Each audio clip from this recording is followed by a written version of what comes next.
जिंदगी में बंदगी तू कर नहीं, जिंदगी में बंदगी तू कर नहीं, जिंदगी बे बंदगी शर्मिंदा है, जिंदगी बे बंदगी शर्मिंदा है। दुनिया में हो दुनिया का तलबगार न हो, बाजार से गुजर हो खरीदार न हो। ये दुनिया एक मिसल कागज फूल है, ये दुनिया एक मिसल कागज फूल है, जिंदगी में बंदगी तू कर नहीं, जिंदगी बे बंदगी शर्मिंदा है, जिंदगी बे बंदगी शर्मिंदा है। जिंदगी में बंदगी कुन बंदगी, बंदगी बे जिंदगी शर्मिंदगी। আল্লাহর বান্দা যুবক সিদ্ধান্ত নিয়েছে আমি নির্জন জায়গা পাহাড়ের চূড়া ছাড়া দেখি না। রহমতের নবী ঘটনার বিবরণ দিয়েছে, ওই যুবক পাহাড়ের চূড়ায় যাইয়া ইবাদতের জন্য ছোট একটা জায়গা নির্দিষ্ট করে ওখানে শুধু ইবাদতে কাটায়। একদিন দুদিন তিন দিন সিদ্ধান্ত নিল এতই মজা, কোনদিন এই পাহাড়ের চূড়া ছেড়ে আর বের হবে না, কোথাও যাবে না। ঘরের মধ্যে বৃদ্ধা মা আর কেউ নাই। ওই যুবক ইবাদতের মজা পেয়েছে। ও আল্লাহর বান্দা, ইবাদতের মধ্যে একটা আলাদা মজা আছে, এই মজা যে না পায় সে বুঝবে না। কুমিল্লার রসমালাই যে না খাবে তাকে বয়ান করে বুঝানো যাবে না। সেজদার মধ্যে যে কি মজা, যে সেজদা না দেয় তারে বুঝানো যায় না। যুবক ইবাদত কইরে মজা পেয়ে গেছে, পাহাড়ের চূড়ায় ইবাদত করে, বাড়ি ঘরেরও কোনো খেয়াল নাই, অতি আবেগে ইবাদত গুজার হয়ে গেল। এদিকে ঘরের মধ্যে বৃদ্ধা মা পাগলনির মতো হয়ে গেছে, আমার সন্তান আমার কাছে আসে না, ইবাদতের জন্য পাহাড়ে গেল, আমি মা কেমন যেন একটু পাগলনির মতো হয়ে গেলাম। সন্তানের চেহারাটা যদি দেখতে না পাই, আমি মায়ের কলিজাটা শান্ত করতে পারি না। একটা মা সন্তানের জন্য এতটা মায়া অন্তরে জমা নিয়ে চলে, দিন নাই রাত নাই মা একটা সন্তানের জন্য পেরেশানি হয়ে যায়। ঘর থেকে যখন বের হয়, আমি তো এখন বড়, আমার সংসার আছে, আমার স্ত্রী পরিবার আছে, আমি তো এখন বাংলাদেশে চলতে কোনো টেনশন লাগে না। এরপর মা ডেলি টেলিফোন করে, বাবা কোথায় আছো, খানা কখন খাইছো, কখন ঘুমাইছো, বাসায় গেছো নি, গোসল করছো নি, দেখছেন নি। এর নাম মা, এর নাম কি? সন্তান বড় হয়ে গেছে, কিন্তু মায়ের কাছে সন্তান এখনো শিশুর মতো।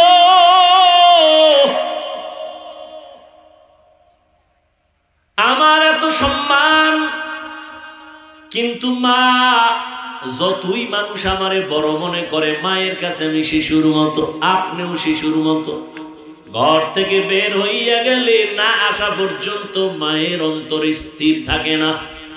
অন্তরের মধ্যে একটা পাগলের মতো হাউ মাউ একটা আগুন জ্বলে, কখন বাবা আসবে। যুবকেরা তো পাগল, ঘর থেকে কেমনে বের হবে? ঘুমের তো উঠা নামাজ রোজা তো নাই, সারা রাত মোবাইলের ডিউটি করছে। 10টায় উঠাকে আম্মু একটু গরিপুর যাবো। কেন? কয় আমার এক বন্ধুর সাথে মোলাকাত। আর ওদিকে তো মরণের আর এক ফাঁদ হাতের মধ্যে আছে, বাইক। যুবকদের মরণ নতুন ফাঁদের নাম বাইক। কি কও তোমরা এটারে? কি কও এটার নাম কি? বাইক। বাইক না? আমার কাছে খুব কষ্ট লাগে। বাঁচতে চাও বেশি দিন, কিন্তু যেই মেশিন লইয়া ঘুরো তাড়াতাড়ি মরার মেশিন। মোবাইলে হায়াত কমায়, অথচ বাঁচতে চাও বেশি, করো যে আকাম, মানে তাড়াতাড়ি মরা।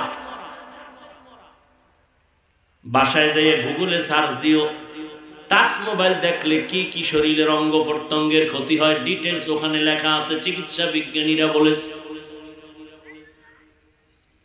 বাইক লয়ে দৌড়। আর বাইক এমন এক মরণ ফাঁদ, এটার উপরে উঠলেই খালি আগুন বাইর হয় শরীরতে। কি এর শীত? চাদর মাদুর ফালা একা, কোনো শীত নাই, দৌড়। বাইকের উপরে বইলি খালি পাওয়ার বাড়ে। পুরা বিশ্ব রোড ওর আব্বার বানানো মনে হয় দৌড়। কেমনে কেমনে সাপের মতো ভাঁজ দেয়, কি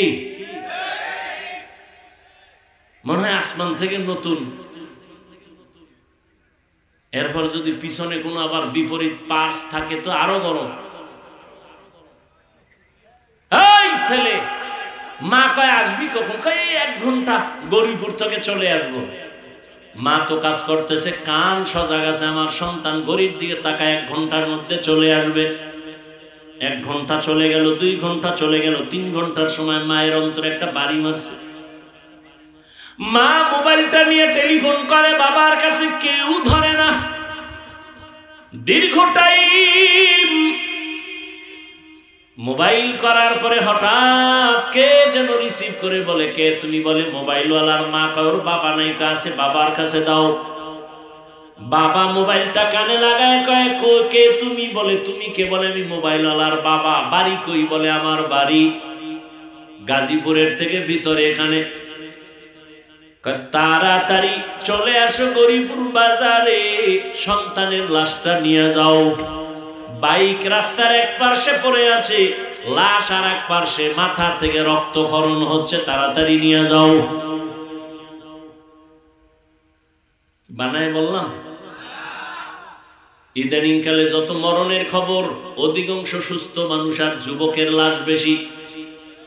আর বাইক তাড়াতাড়ি মরার এক বুদ্ধি। আর অ্যাক্সিডেন্ট হইলেও তো মারাত্মক কঠিন অ্যাক্সিডেন্ট, বাঁচার উপায় থাকে না। ওই মায়ের অন্তর দাউ দাউ করে আগুন জ্বলে। কই আমার সন্তান, তুমি বড় হয়ে গেছো, এটা মায়ের অন্তরে নাই। তোমার চেহারাটা দেখলে মায়ের কলিজা ঠান্ডা হয়। মা অন্তরে অন্তরে ধারণা, আমার ইবাদত করনেওয়ালা সন্তান অনেক দিন হইছে আমার ঘরে আসে না, ইবাদত করে পাহাড়ের চূড়ায়। আমার চেহারা না দেখলে মন ভালো লাগে না। কেমনে আসবে? টেলিফোন নাই, চিঠি নাই, লোকজন নাই। মা সিদ্ধান্ত নিতেছে, কষ্ট যদি হয় আমি আমার সন্তানের চেহারা দেখার জন্য আমি প্রয়োজনে পাহাড়ের নিচে গিয়ে দাঁড়াবো। মা চিন্তা ভাবনা করিয়া সিদ্ধান্ত নিয়া এই বুড়া বয়সে আম্মা জান সন্তানকে দেখার জন্য ঘর থেকে বের হয়ে গেল। এমন টাইমে বের হয়েছে, সূর্যটা উপরে উঠছে, রোদের তাপ বেড়ে গেছে। রহমতের নবী সাহাবায়ে কেরামদেরকে বয়ান করেন, ওই মা হেঁটে হেঁটে পাহাড়ের নিচে যাইয়া, সন্তান পাহাড়ের উপরে ইবাদতে নামাজে দাঁড়ানো, মা নিচে বইয়া কেমনে সন্তানের ডাক দিছেন। নবী তার হাত মোবারক দিয়া ইশারা দেয়, ভাবে সূর্যের আলো পড়ে, হাতটা কপালে লাগাইয়া মা এভাবে উঁচু কইরা ডাক দিছে সন্তানের নাম ধরিয়া, বাবা আমি তোর মা, একটু পাহাড়ের নিচে নেমে আয়, একটা নজর দেখবো, কলিজাটা ঠান্ডা করব, তারপরে বাসায় যাব। হাদিসে পাকে নবী বলেন ওই মা এমন সময় সন্তানের ডাক দিছেন, সন্তান তখন নামাজে দাঁড়ানো। সন্তান চিন্তায় পড়ে গেল, মা যে আমারে ডাক দিল, এখন কি আমি মায়ের ডাকে সাড়া দিব নাকি আল্লাহর মোহাব্বতে নামাজে দাঁড়ায় থাকবো? চিন্তা ভাবনা করিয়া যুবক নামাজে দাঁড়াইল, মনে সিদ্ধান্ত নিল আল্লাহর মোহাব্বতের মজার ইবাদত ছাড়বো না, মায়ের ডাকেও সাড়া দিব না। মা একবার ডাকছে, দুইবার তিনবার ডাকিয়া সন্তান যখন সাড়া দেয় না, মা হালকা অন্তরে কষ্ট নিয়া এবার বাড়ির দিকে রওনা ফিরিয়া যায়। মনে দুঃখ, বাবা তোরে দেখার জন্য আসছি, আমি কষ্ট করে আসছি, তুই আমার ডাকে সাড়া দিলি না, আমার আসবো না। সন্তান ইবাদতে দাঁড়ানো, মা নিয়ত করছে আর আসবো না। বাড়ি যাওয়ার পরে আবার অন্তরে আগুন জ্বলে উঠছে, সন্তানের যদি একটু দেখতে না পারি আমার মায়ের কলিজা ঠান্ডা হবে না। একটা সন্তানের জন্য মা যে কত পাগল, এই পরিমাণ যদি সন্তান বুঝতো, সন্তান নিজের জীবনের চামড়া খুলিয়া মায়ের জুতা বানাইয়া জীবনটা মায়ের খেদমতের জন্য সন্তান হাদিয়া দিয়ে দিত। দুনিয়াদারি বাদ দিয়া বলতো, মা তোমার খেদমত ছাড়া কোনো খেদমত করব না। মায়ের অন্তরে এত দুঃখ, সন্তান ছাড়া মা কিছুই বুঝে না। নিজের স্বামীর জন্য এত কাঁদে না, সন্তানের জন্য মা যেই পরিমাণ কান্না করে। মায়ের চোখের পানি আর দোয়ার কারণে আল্লাহর কসম, ও যুবক এই চেয়ারে বসছি এই জন্যই তো বলেছিলাম বাবা ডাক্তার হও, ইঞ্জিনিয়ার হও, প্রফেসর হও, সাংবাদিক হও, ব্যবসায়ী চাকরিজীবী হও, তবে আমার দাবি কোনোদিন বেয়াদব হইও না।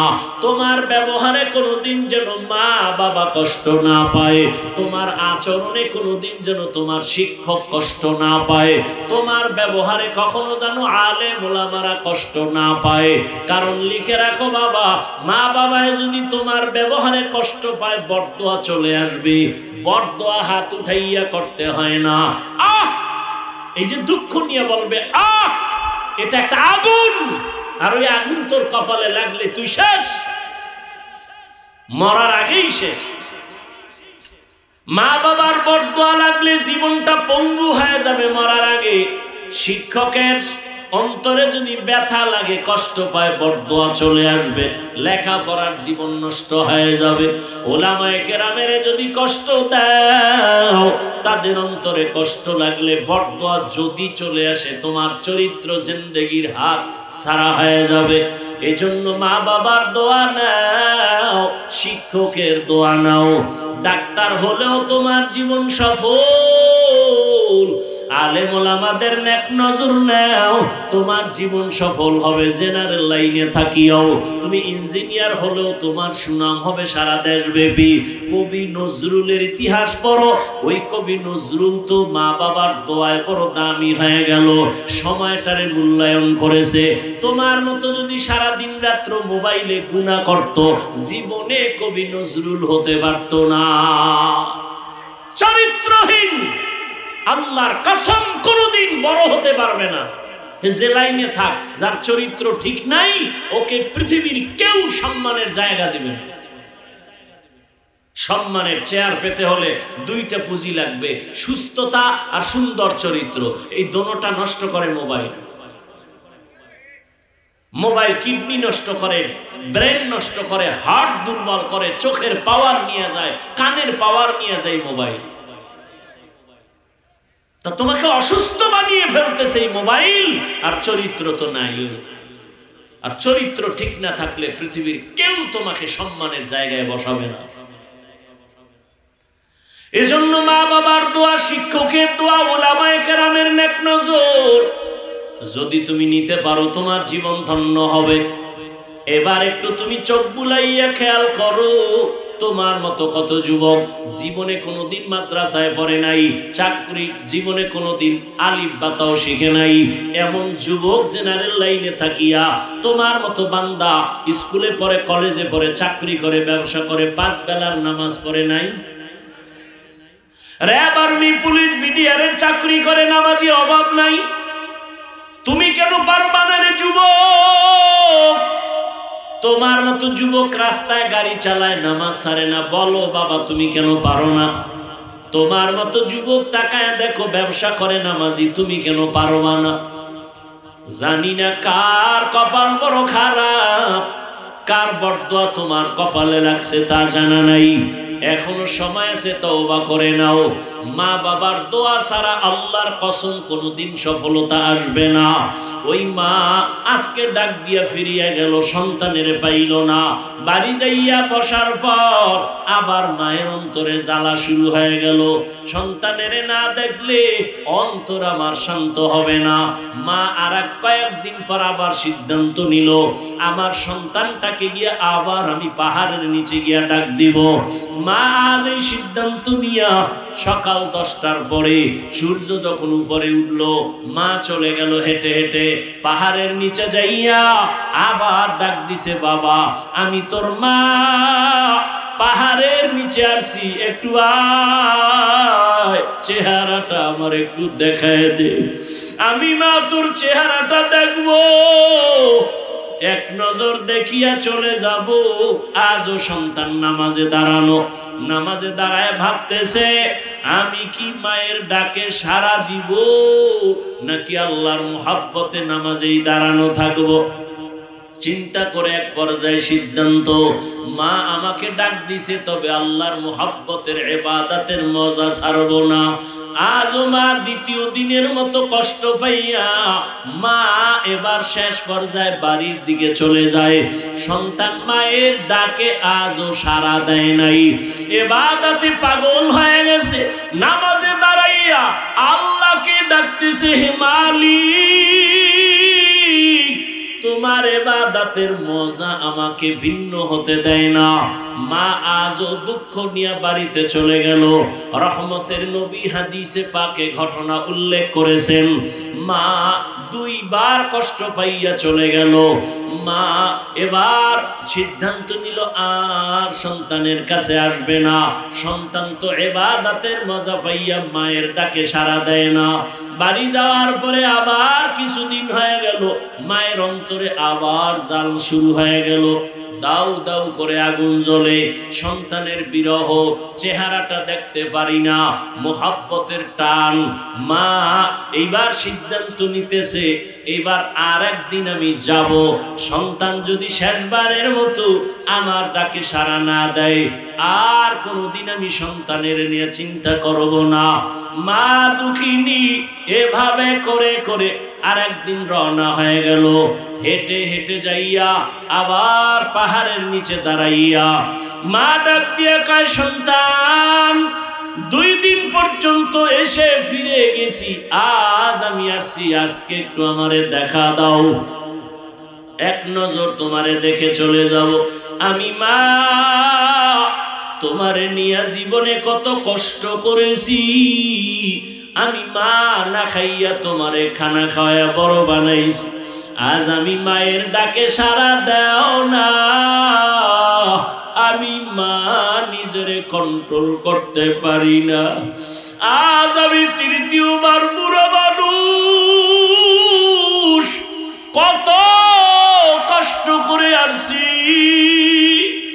আমাকে আজ একটু দেখা দাও। সন্তান আজও নামাজের মধ্যে দাঁড়াইয়া চিন্তায় পড়ে গেল, মায়ের ডাকে আমি সাড়া দিব নাকি আল্লাহর মুহাব্বতের ইবাদতে আমি মশগুল থাকব। আজও সিদ্ধান্ত নিয়া আল্লাহর বান্দা ইবাদতের মধ্যেই মশগুল, মায়ের ডাকে আর সাড়া দেয় নাই। এইবার মা সর্বশেষ কষ্ট পাইয়া যে 2 দিন গেল জবানে কিছু বলে নাই, হালকা কষ্ট পেয়েছে। আজকে মা আল্লাহর আরশে আজিমের দিকে তাকাইয়া একটা কথা হঠাৎ বলেই ফেললো, ও দয়ার মালিক, যেই সন্তান আমার ডাকে 3 বার সাড়া দিল না, ওরে তুমি জিনাকারিনী মহিলার চেহারা না দেখাইয়া মরণ দিও না। মায়ের কথা আরশে আজিমে চলে গেল, জিনা করাইয়া না, জিনাকারিনী এক মহিলা শুধু চেহারাটা দেখাইও।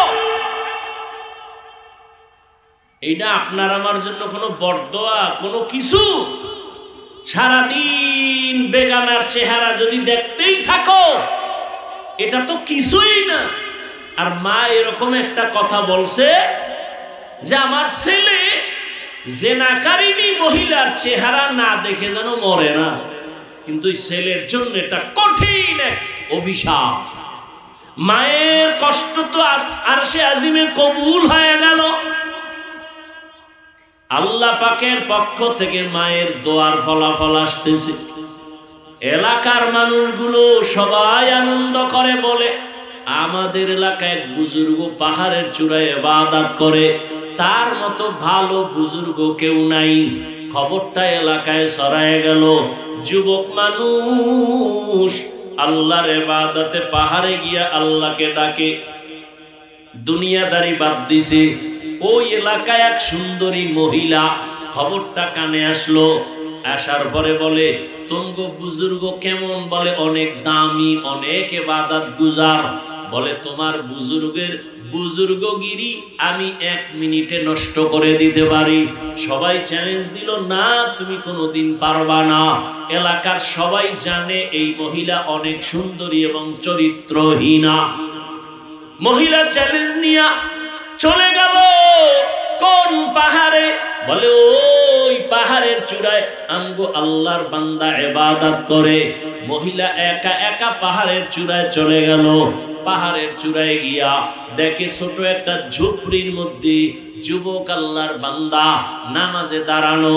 মহিলার সামনে যাইয়া রহমতের নবী হাদিসের মধ্যে ঘটনা বলেন, ওই মহিলা যাইয়া যত বড় অপকৌশল করার প্রয়োজন করে ফেললো, কিন্তু যুবকের নজরটা পর্যন্তই বেগানার দিকে নিতে পারে নাই।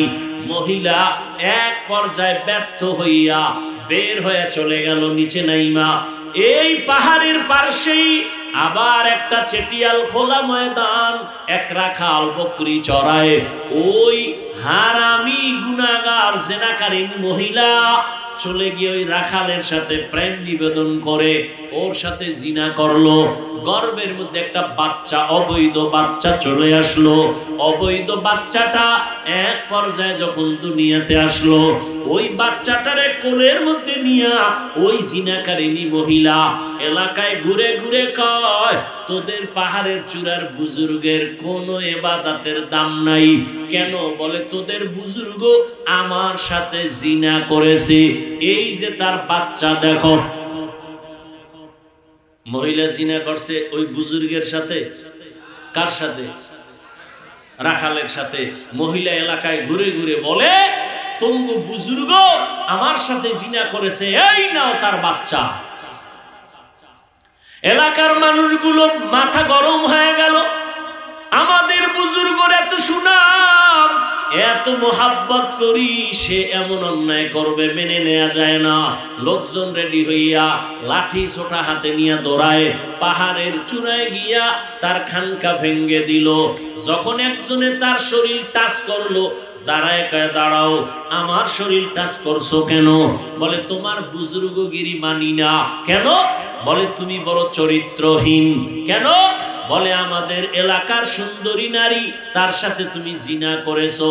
ওই নারীর গর্ভে অবৈধ বাচ্চা, বাচ্চাটা এখন তার কোলে, তোমার জেনার কারণে সেই বাচ্চা আসছে। যুবক চোখের পানি ছেড়ে বলে, প্রমাণ কর। ওই মহিলা আমার সামনে দাঁড়াইয়া বলতে পারবে কিনা ওই বাচ্চা আমার?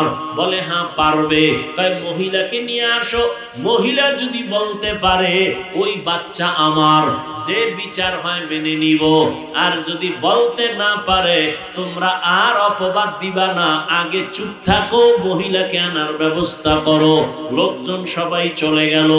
যাইয়া মহিলাকে ডাক দিয়া কয়, তুমি যে আমগো বুজুর্গের বিরুদ্ধে অপবাদ দিলা, তার সামনে দাঁড়াইয়া বলতে পারবা কিনা এই বাচ্চা তার? বলে হ্যাঁ পারবো। বলে রেডি হও, আমরা বুজুর্গের কাছে যাব, চলো আগামীকাল রেডি হয়ে যাও। মহিলা রেডি হয়ে গেল, বুজুর্গের সামনে বলবে এই বাচ্চাটা আমার। ভাইরা আমার, একদিকে এত বড় ইবাদত করনেওয়ালা যুবক, অন্যদিকে মায়ের অন্তরের কষ্ট।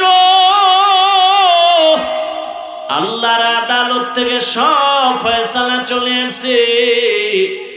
ওই এলাকার মানুষ আর মহিলা বাচ্চা নিয়ে পাহাড়ের নিচে গিয়া বসলো। বুজুর্গরে ডাক দিয়া কা, আসো নিচে নেমে আসো, মহিলা তোমার সামনে প্রমাণ করবে। মায়ের বরদোয়াটা কি ছিল? জেনাকারিনীর চেহারা না দেখাইয়া মরণ দিও না। জেনা করবে মরবে এমনটা বলে নাই, জেনাকারিনী শুধু চেহারাটা দেখবে, এতে ওর জীবনের ইবাদত বরবাদ। এরে আমার পর্দার আড়ালের মা বোনেরা, ও যুবক, ওই মা সামান্য এতটুকু কথা বলছেন, জিনাকারিনীর চেহারাটা দেখা মরবে, বেগানার চেহারা দেখে মরবে, আর আগে যেন না মরে। এই সামান্য কথাটা তার জন্য কত ভয়ঙ্কর। আর তুমি আমি কত বেগানার চেহারা দেখে দেখে চোখ নষ্ট, জবান নষ্ট, অন্তর নষ্ট হয়ে গেল। আল্লাহর ভয় অন্তরে নাই। এরে আল্লাহর বান্দারা, এই জন্য আমার আল্লাহ বলেন আমার ভয় অন্তরে জমা করো। খাঁটি মুসলমান হইয়া কবরে যাও, আমার আদালতে দাঁড়াইয়া হিসাব দেওয়ার ভয় অন্তরে জমা করো। এক জাররা পরিমাণ গুনাহ থাকলে তুমি খাঁটি মুসলমান হইয়া দাঁড়াতে পারবা না। ওই আল্লাহর বান্দা, বুজুর্গ, যুবক, আবেদ যখন খবর পাইল জিনাকারিনী মহিলা পাহাড়ের নিচে হাজির, হাজার হাজার মানুষ দেখার জন্য আসছে। আল্লাহর বান্দা নিচে নেমে আসার আগে 2 রাকাত নামাজে দাঁড়ায়া কান্না শুরু করেছে। এবার বলে, ও দয়ার মালিক, আমি তোমার ইবাদতের জন্য বড় আশিক হইয়া আমার বাড়ি ঘর বাদ দিয়া আমি পাহাড়ের চূড়ায় চলে আসলাম। ও আল্লাহ, তোমার মোহাব্বত যেন একনিষ্ঠতার সাথে পাই।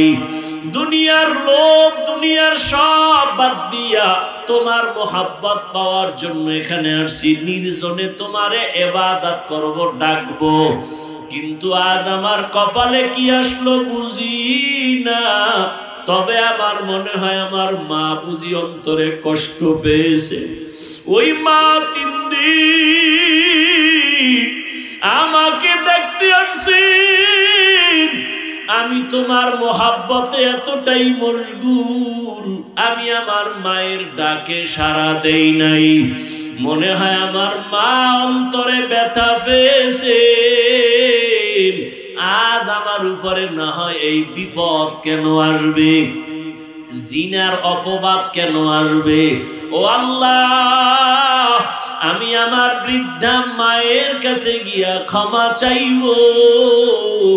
আজকে তুমি আমাকে এই অপবাদ থেকে পবিত্রতার ব্যবস্থা করে দাও। ও আল্লাহ, তুমি জানো আমি কোনো জিনা করি নাই। ও আল্লাহ, তুমি কুদরতের দরজা খুলিয়া দাও, ইজ্জতের হেফাজত করো। আমার যদি বদনাম হইয়াই যায়, মানুষ তখন তোমার ইবাদতের প্রতি বাজে মন্তব্য করবে। যুবক নামাজ পড়িয়া কান্না করিয়া আল্লাহর কাছে দোয়া করিয়া এবার পাহাড়ের নিচে নেমে গেল। নিচে নাইমা দেখে ওই জিনাকারিনী মহিলা দুধের বাচ্চা নিয়ে দাঁড়ানো। এবার চেহারার দিকে তো নজর পড়ে গেল। মাও তো বলেছিল জিনাকারিনীর চেহারাটা না দেখা পর্যন্ত যেন ওর মরণ না হয়। এখন বাধ্য হইয়া জিনাকারিনীর চেহারার দিকে তাকায় বলে, এই জিনাকারিনী, বল এই বাচ্চা কার? বলে বাচ্চা তোমার। বলে নাউযুবিল্লাহ, এই বাচ্চা তো আমার না। বলে অবশ্যই তোমার। এখন যুবক কান্না করে অন্তরে আমার মালিকের ডাকতেছে, আল্লাহ রাস্তা খুলে দাও। হঠাৎ তার অন্তরে একটা জবাব এসে গেল। যুবক ডাক দিয়ে কয়, এই জিনাকারিনী, বাচ্চাটা আমার হাতে দাও। বাচ্চাটা নিজের হাতে নিয়া এইবার অন্তরে আমার আল্লাহ জবাব বের করে দিলেন। বাচ্চাটারে যুবক হাতের মধ্যে নিয়া ওই দুধের বাচ্চাটাকে জিজ্ঞাসা করে, এই বাচ্চা, তুই তো এখন কোনো তোর আমল নামা নাই, কোনো গুনাহ নাই, সত্য কথাটা আমার আল্লাহর কুদরতে তুই বল, তোর বাবাকে। বাচ্চাটাকে যখন প্রশ্ন করা হলো, বল তোর বাবা কি, এ কথা বলা মাত্র ওই জিনাকারিনী মহিলার সামনে হাজারো মানুষ দাঁড়ানো। বাচ্চা যে দুধের বাচ্চা, কথা বলতে পারে না, জবান খুলে গেল।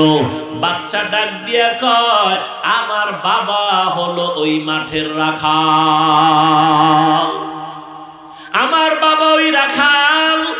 মানুষজন সব চমকে উঠলো, ও জিনাকারিনী এই ষড়যন্ত্র করেছো।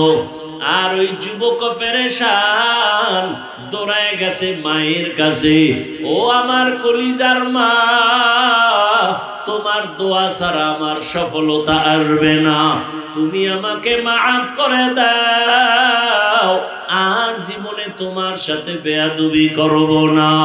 ও আমার কলিজার যুবক, ওই মা বাবার দোয়া না নিয়া যতই বাহাদুরি করো, তোমার বাহাদুরি টিকবে না। তুমি বড় ডাক্তার যদি হতে চাও, মা বাবার দোয়া ছাড়া সম্ভব না। এখনো সময় আছে, মা বাবার দোয়া নিয়ে সামনে আগাও। একটা ভালো ডাক্তার হও, ইঞ্জিনিয়ার হও, ওই মা বাবার শিক্ষকের দোয়া নাও, আলেম ওলামাদের দোয়া নাও। ও পর্দার আড়ালের আম্মা জানেরা, আপনাদের সন্তান যদি ভালো বানাতে হয়, আপনাদের দোয়া ছাড়া, চেষ্টা ছাড়া সম্ভব হবে না। এরে আম্মা জান, এই দুনিয়ায় যত ভালো ভালো সন্তান আছে, আপনাদের অবদান। ভালো সন্তান আপনাদের কারণে, কারণ আপনারা নবীদের মায়ের মতো দামি, সাহাবায়ে কেরামদের মায়ের মতো দামি, হাফেজে কোরআন আলেমদের মায়ের মতো দামি। আপনারা তো খাদিজা রাদিয়াল্লাহু আনহার মতো দামি নারী, ফাতেমা রাদিয়াল্লাহু আনহার মতো দামি নারী, আয়েশা রাদিয়াল্লাহু আনহার মতো দামি নারী। ও পর্দার আড়ালের আম্মা জান, আপনার মতো কত মা এই অঞ্চলে এখনো আছে, বেপর্দায় চলে না, নামাজ ছাড়ে না, স্বামীর মাল নষ্ট করে না, মোবাইলে সময় নষ্ট করে না। সন্তান আল্লাহ দান করেছেন, ডাক্তার বানাবেন, তবে বেয়াদব বানাবেন না, আদর্শ ডাক্তার বানায় দেন, আদর্শ ইঞ্জিনিয়ার বানাবেন। নবীজির আদর্শ নিয়ে সবাইকে সম্মান করবে, গুণামুক্ত হয়ে চলবে। ডাক্তার হলো সন্তানের জীবন ধন্য, এর বরকতে আপনার জীবনটাও পরকালে ধন্য হবে। এরে আম্মা জান, এখনো সময় আছে, তওবা করেন।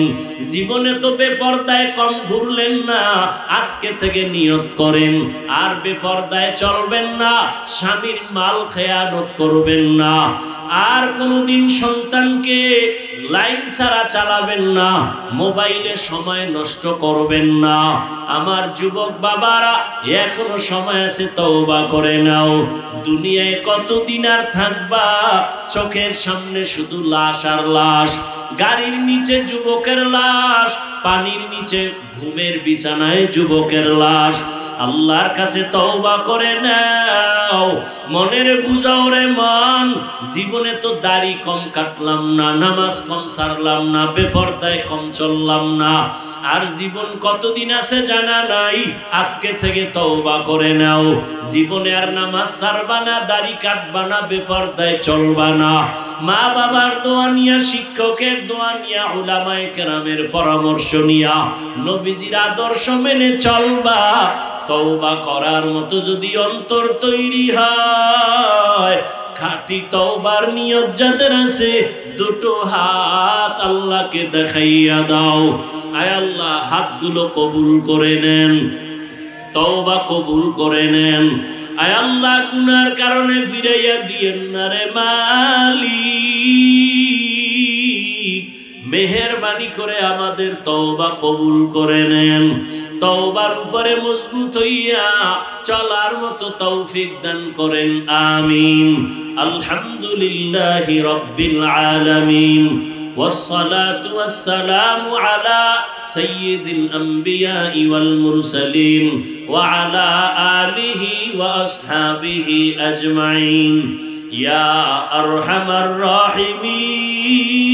الراحمين يا أرحم الراحمين يا أرحم الراحمين رب ارحمهما كما ربياني صغيرا اللهم إنك عفو كريم تحب العفو فاعف عنا اللهم إنا نسألك رضاك والجنة ونعوذ بك من سخطك والنار উদয়ার মালিক,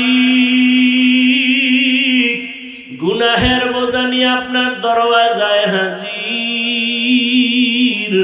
কুদরতের নজর দিয়া দেখেন এই ময়দানে কত আপনার গোলাম, ওলামায়ে কেরাম, মুরব্বী, হাজী সাহেব, ব্যবসায়ী, চাকরিজীবী, ছাত্র ভাই, যুবক, মা বোনেরা হাত তুলে। কারণে আমার হাত না পাক, আমার চোখ না পাক, আমার জিহ্বা না পাক, আমার অন্তর না পাক। মেহেরবানি করে আমাদের জীবনের সব গুনাহগুলো মাফ করে দেন আল্লাহ। আয় আল্লাহ, মাহফিল কবুল করে নেন, আয়োজনকারী সহযোগিতাকারীদেরকে কবুল করে নেন, এলাকায় শান্তি দান করেন, মা বোনদের আবেদা পর্দাওয়ালা বানায় দেন, সন্তানগুলো নেককার বানায় দেন। আয় আল্লাহ, প্রত্যেক মা বাবাকে আদর্শ সন্তানের মা বাবা বানায় দেন। আয় আল্লাহ, আমার কলিজার যুবকদের দিনদার বানায় দেন, মোবাইলের গুনাহের থেকে হেফাজত করেন, পরীক্ষার্থী যারা কামিয়াবি দান করেন। আয় আল্লাহ, এলাকার ঘরে ঘরে শান্তি দান করেন, সুন্নাতওয়ালা জিন্দেগি দান করেন, সারা দুনিয়াবাসীকে মাফ করে দেন। আয় আল্লাহ, প্রবাসে যারা ব্যবসা চাকরি করে হেফাজত করেন, বাংলাদেশ শান্তির দেশ বানায় দেন, জুলুম থেকে হেফাজত করেন, 5 ওয়াক্ত নামাজি আমাদের বানায় দেন, নামাজ কাজা হওয়া থেকে হেফাজত করেন, নবীজির রওজায় গিয়া সালাম দেওয়ার তৌফিক দান করেন, বাইতুল্লাহর গিলাফ ধরে লাব্বাইক বলার তৌফিক দান করেন। আয় আল্লাহ, আমরা যারা হাত তুলেছি জানি নাই ময়দানে কারায়াতীম, আর জীবনে বাবা দেখবে না, ডাকও দিতে পারবে না, কে জানো মা হারা বড় অসহায়, গুনার কারণে দিলটা পাথর, চোখে পানিও